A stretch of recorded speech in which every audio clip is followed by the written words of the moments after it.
And we're back. And thank you once again for joining us at Inside Out as we explore roads to redemption. And my name is Dr. Lawrence Henry, and I'm the proud CEO and president of A Bridge to Light, which we focus on disrupting the school to prison pipeline and facilitating the reentry of formerly incarcerated persons. And I'm joined, it's my pleasure and honor to be joined with my co host, Mr. Thomas Cotton.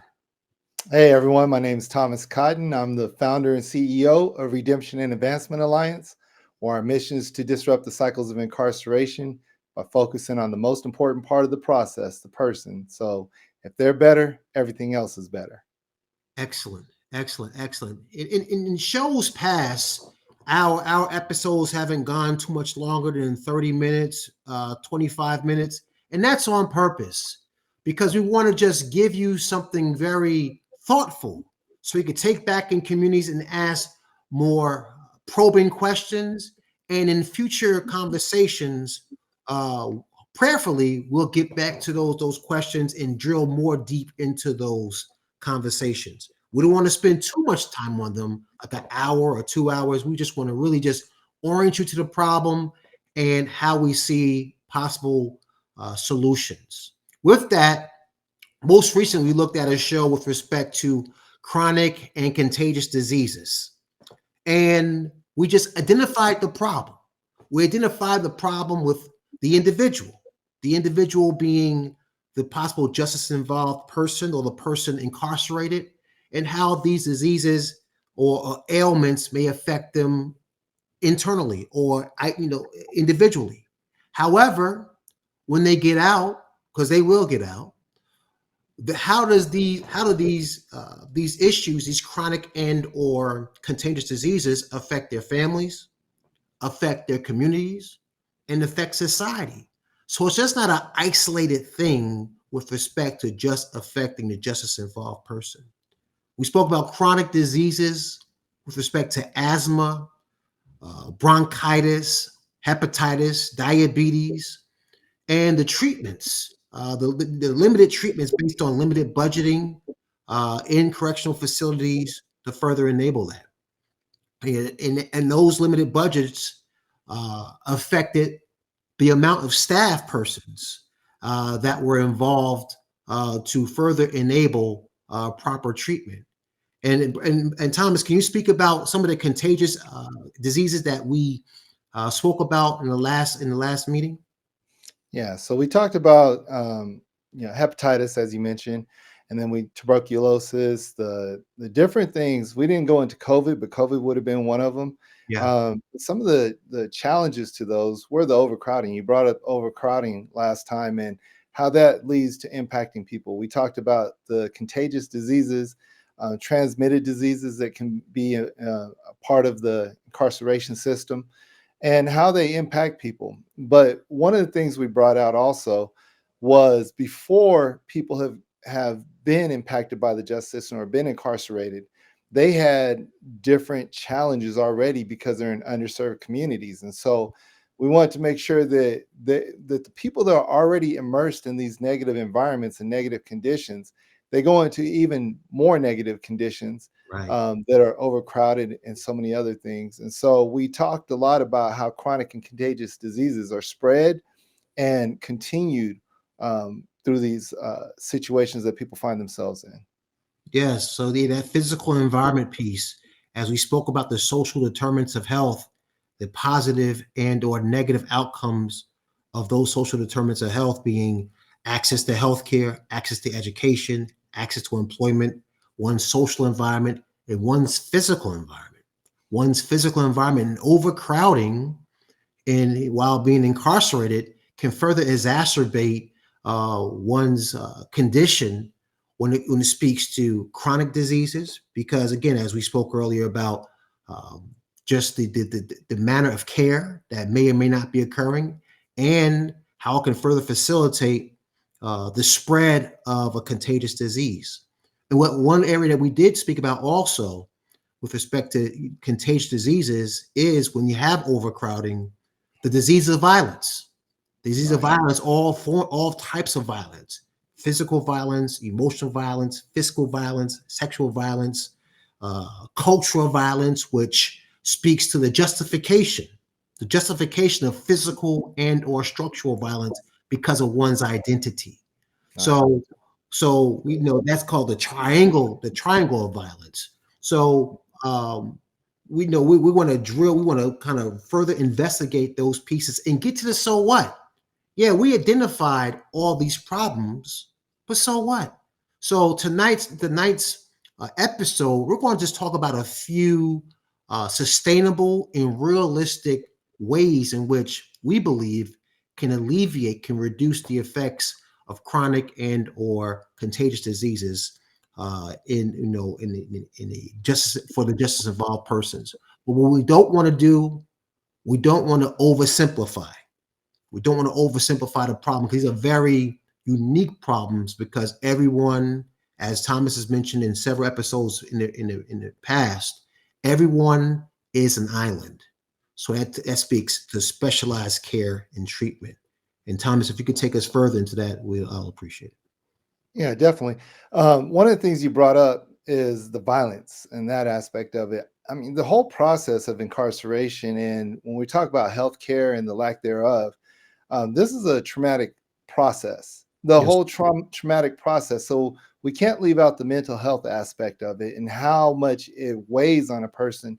And we know that, how a person is engaged in life can cause sicknesses, can cause you to feel, to have more ailments, and there's things to deal with cancers and just the mental health traumas and everything else that goes on. So when we're looking at this, we want you to think about an individual who is going through challenges, lifelong challenges. Yes, they may have made bad mistakes, but everybody who goes through this process, they're different. Everybody responds to trauma different. I often say that the stuff that I've been through it would crush some people. Mm, But we can't measure trauma because the things that I've been through can be just as traumatic to somebody who's never been through the things I've been through, but had their bike stolen. right. And once they feel violated in that space, everything becomes a traumatic event to them. So we got to remember that we can't measure trauma individual to individual. We cannot measure how someone engages incarceration differently. And we can't measure healthcare in a general way because there's just, these generalities that people often walk through. So we have to remember people are people. Yes, sir.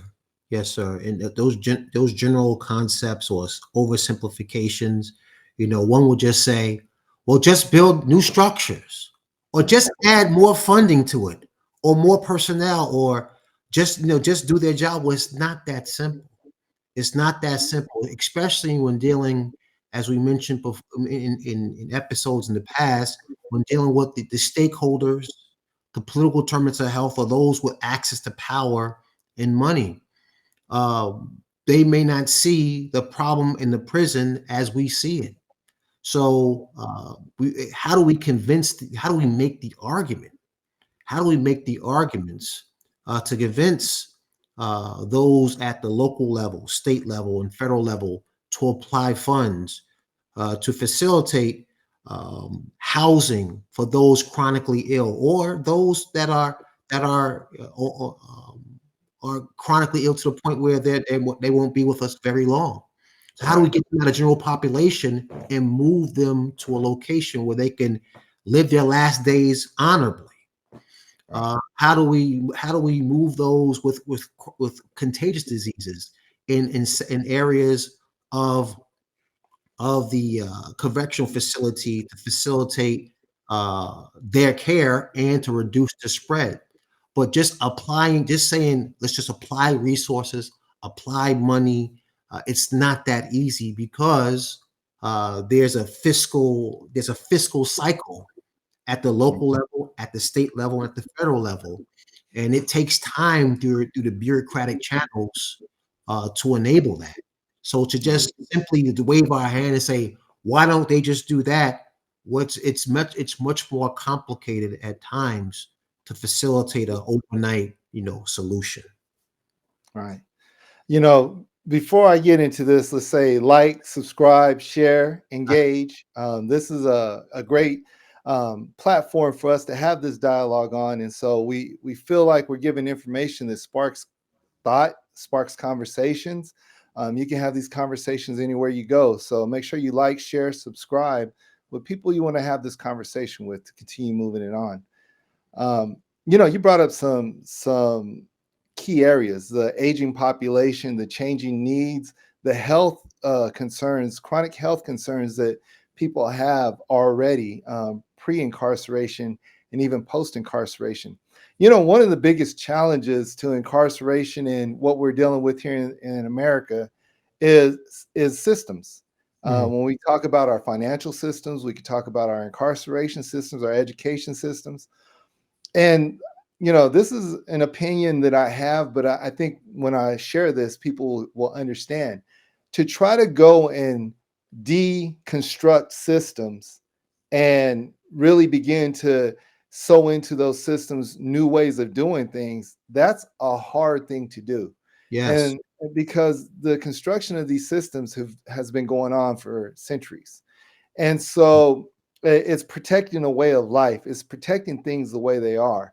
And if we look at how the incarceration system, the carceral system, has grown over the last 40 years, we can see that there are things that were developed in the 60s that were implemented in the 80s that now continue to create ways and create havoc in our carceral systems even now. So if we're looking at deconstructing systems, we're fighting an uphill battle. We're putting a whole lot of energy into something that already has momentum. It Yes. has, it's going one way. But what if instead of jumping onto these systems and trying to stop them, we created new systems? So we're not changing, we're not breaking cycles, we're creating new cycles. We're creating new ways of doing things. And as we're doing these things, we're feeding those new cycles. So take healthcare, for example. If we're looking at helping people who've already been impacted by determinants of health all their life, and now they find themselves incarcerated, we have a moment here where we can change systems. We don't have to keep you in the same system. You could change the way we handle healthcare inside. And as we're handling healthcare inside differently, the way that people are transitioning out is different. So instead of keeping data, I talked about this in the last show, instead of keeping data separate, the healthcare records follow. So having a data exchange that allows providers from the inside to communicate with providers on the outside. So when a person's released, their primary care provider has their information and can now begin to deliver that information in a knowledgeable way. I mean, don't we want all our doctors to be informed to the fullest? And if you have information let's just call them a patient, because that's all they are. If you Exactly. have information from a patient that you can carry on moving forward, wouldn't it be better to have that data exchange that provides that? And so we don't have to, deconstruct an old system and focus time on that, when we could just focus time on the new system of this data exchange where primary care physicians speak to each other. Uh, Like, share, subscribe, engage. Engage, engage, engage. This is the only way we're going to hear your voice. And that your voice is going to facilitate new shows. We want to hear what you want to talk about, where you want to hear us what we want you want us to speak about. So please like, share, subscribe, and engage. We're looking forward to it. Yeah. And as you mentioned, Thomas, you mentioned about as far as the records and moving, having the records move as the patient moves, as the client is performing his intake or her intake. They are doing a history on chronic education, employment, uh, uh, contagious diseases, and so forth that they've had before, day one. So day one, we start planning for their reentry. Day one, and day one is when we start to especially tailor the reentry plan so they will reenter in a more seamless manner. Yep. I'm gonna put a pin in that really quick because you mentioned this system in reconstructing the system, but those political determinants of health or those in power would rather remain in power with status quo, do nothing. Do Right. nothing. Do what we've been doing. That's how I became in power. But if we change something in the system, then that may threaten one's power base. So we do Right. nothing. So how do we introduce certain components to the system, which we slowly turn the system to facilitate those that are incarcerated and those reentering society.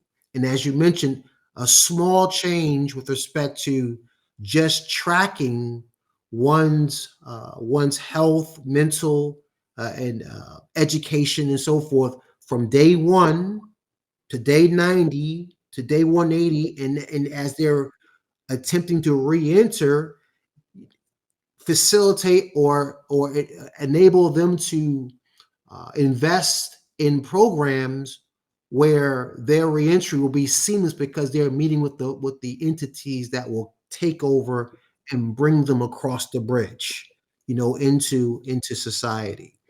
Also, again, also with respect to the whole overcrowding, and Thomas, we need to really focus one show on the overcrowding, the issues of overcrowding in our prisons and our jails. But one way to reduce those overcrowding issues is drug courts, what they will Yes. call drug courts, where they haven't committed a violent crime. They've committed a crime dealing with narcotics or something, a controlled substance. So it's an alternative to prison or jail. They do something else like a boot camp or some type of other program. Also, decriminalizing mental illness and homelessness, what makes up a large component, a large percentage of those incarcerated. Yep. Years back, they start um, tearing down or um, not having mental institutions, and start replacing the mental institutions with psychotropic drugs, and Hmm. therefore the funding was cut. So this is what led to some people couldn't afford the drugs to help them mentally. So therefore, they just put them in jail. And Hmm. again, in those that are homeless, they solve the problem by putting them in jail. And many of these people come to jail, as you mentioned, Thomas, with some chronic diseases and or contagious diseases, and that further facilitates the spread and or the exasperation of their chronic disease. Yeah. You touched on a few things that allow us to see small changes can make a big difference. You're not Yes, tearing down systems. So having drug courts, that's a change that begins to shift systems and give a different way to handle incarceration without deconstructing another system. Just yeah, because you have drug courts, you're not deconstructing the other systems. The other thing that you said was educating the individual who is incarcerated on how to care for their health needs, where to find the resources that they need for their health. Those type of things are small things, but they go a long way because people get a chance now to look at their mental health and understand the things that they need to care for themselves and the reason why they get a chance to experience it while they're incarcerated and learn. They become educated. So as you're educating people, that doesn't hurt anybody. If you want to hold a person down, keep them uneducated. right. And so as you're looking at what you're doing, you want to educate people. And so it's important that we um, begin to see that it's not a hard thing to do to make these subtle shifts that allow people to grow and engage their own transitions. And so when we think about how people don't want to be in bad situations. That's right. Let me just say that That's right. nobody wants to be in a bad situation. I guarantee you, the thousands of people that will watch our podcast or the YouTube of our podcast, they will be able to see it and comment. And everywhere that people comment, no one's going to say, I want to be in a bad situation. That's right. And everybody's going to say, I want my life better. And so, in order to make life better, you have to provide the tools or have the resources to make things better. And so, as we talk through the people who are justice impacted, um, we have to help them understand that we know your life wants to be better, and let's find the subtle tools that we can help to make individual lives better. That way, it'll change the way people engage the systems, and we don't have to tear down old systems. We just have to create new systems. The old systems will eventually go away if the new systems are successful. Exactly. Exactly. You've been watching this evening just the so what episode. The so what episode of the issues concerning the chronic and contagious diseases and their relationship with the justice impacted person. And tonight we know we've looked at, chronic, certain chronic issues, certain contagious issues, and their relationships with overcrowding in correctional facilities. That was the show before this one. So we decided to come back to this show and offer the so what, offer some reasonable and sustainable solutions which can facilitate not only the reduction of overcrowding with respect to alternatives to incarceration and in prisons, but we offer some alternatives with respect to once one does enter the system, how do we track their situations as far as their health statuses, their occupational statuses, their educational statuses, so when they re-enter society, it will be more transparent and they could be a more productive citizen in our society, which makes it more safe and more decent to live. So with that, Thomas, do you have any closing words for our audience this evening? I'm going to throw a little something out there that Okay. hopefully people can understand to help and have some empathy toward this situation. When we talk about the healthcare of individuals incarcerated, we're also talking about how it translates from the free world to incarceration. We Yes. must always remember that there's this racial and ethnic difference and disparity when it comes to the continuum of care. When we look at the continuum of care for African Americans and minorities in incarceral systems, there are similarities to those prior to anybody who's never been incarcerated. So That's right. we got to think about the disparities across the continuum of care for all people. When you help one person, you help all people in that same area. So let's all remember, we can't say those people if it's impacting us. If you're a part of these ethnic differences, it's going to impact you one way or the other. So it's good to get involved and use your voice and engage this process. That's right. And as we opened up, it's not going to just affect the individual. It's going to affect the family. It's going to affect the community. It's going to affect the society. So as Thomas mentioned, we have to get involved.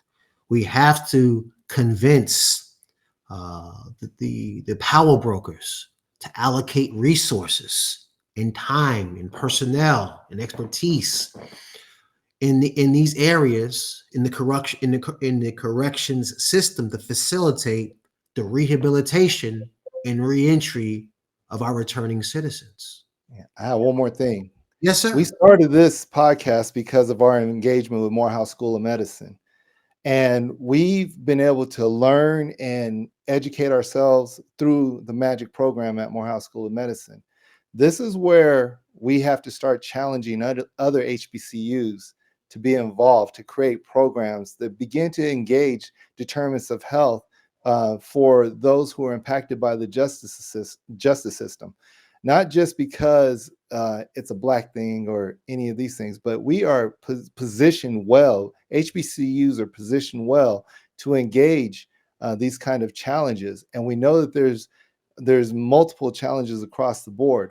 You don't have to get rid of your criminal justice programs, but think about creating brand new programs like the Justice Involved Care program that's at Morehouse School of Medicine. Excellent, excellent. And I said closing comments, but I have one more thing to say as well with respect to HBCUs. And you said that their unique positioning, and that's absolutely right. Because being in an HBCU, being a student at HBCU, faculty and leadership, uh, you go beyond the cultural competence needed to navigate this very complex environment called justice involved care. Because of the majority of those who attend HBCUs, they have lived in the environments, they have lived the culture, which they understand the language and they understand the issues, they understand the problems that are at the grassroots level. So HBCU transcends the cultural competence and goes in cultural intelligence, or how to apply that appropriately and effectively and surgically to speak to the problems of a particular people in a particular community. So this is why we're very focused on the HBCUs entertaining magic-like programs, magic-like programs that speak specifically to the Deep South, specifically to the Midwest, specifically to the Northeast, because these are different languages, different cultures that the justice involved care, that the HBCU graduate armed with justice involved care can better help marginalized people in their communities. So I thank you so very much, Thomas, for just stimulating that last that parting shot, because that's something that we should always reach back to, the unique positioning of HBCUs and the potential for them adopting justice involved care like programs to facilitate the reentry, not only reentry of returning citizens, but the uplift of marginalized communities, in which they come from. Right. Yes, That's sir. good stuff. Yes, sir. Yes, sir. So with that, everyone and everything is a resource. And it takes a network. It takes a network of progression to defeat networks of oppression. So let's make the net work. And just think, if we were all stuck and known by the worst thing we've ever done, none of us would be getting ahead. So let us always remember that as long as a person has a heartbeat, there's an opportunity for redemption. Thank you so very much for joining us in this episode of Inside Out. And we look forward to seeing you very soon. Take care.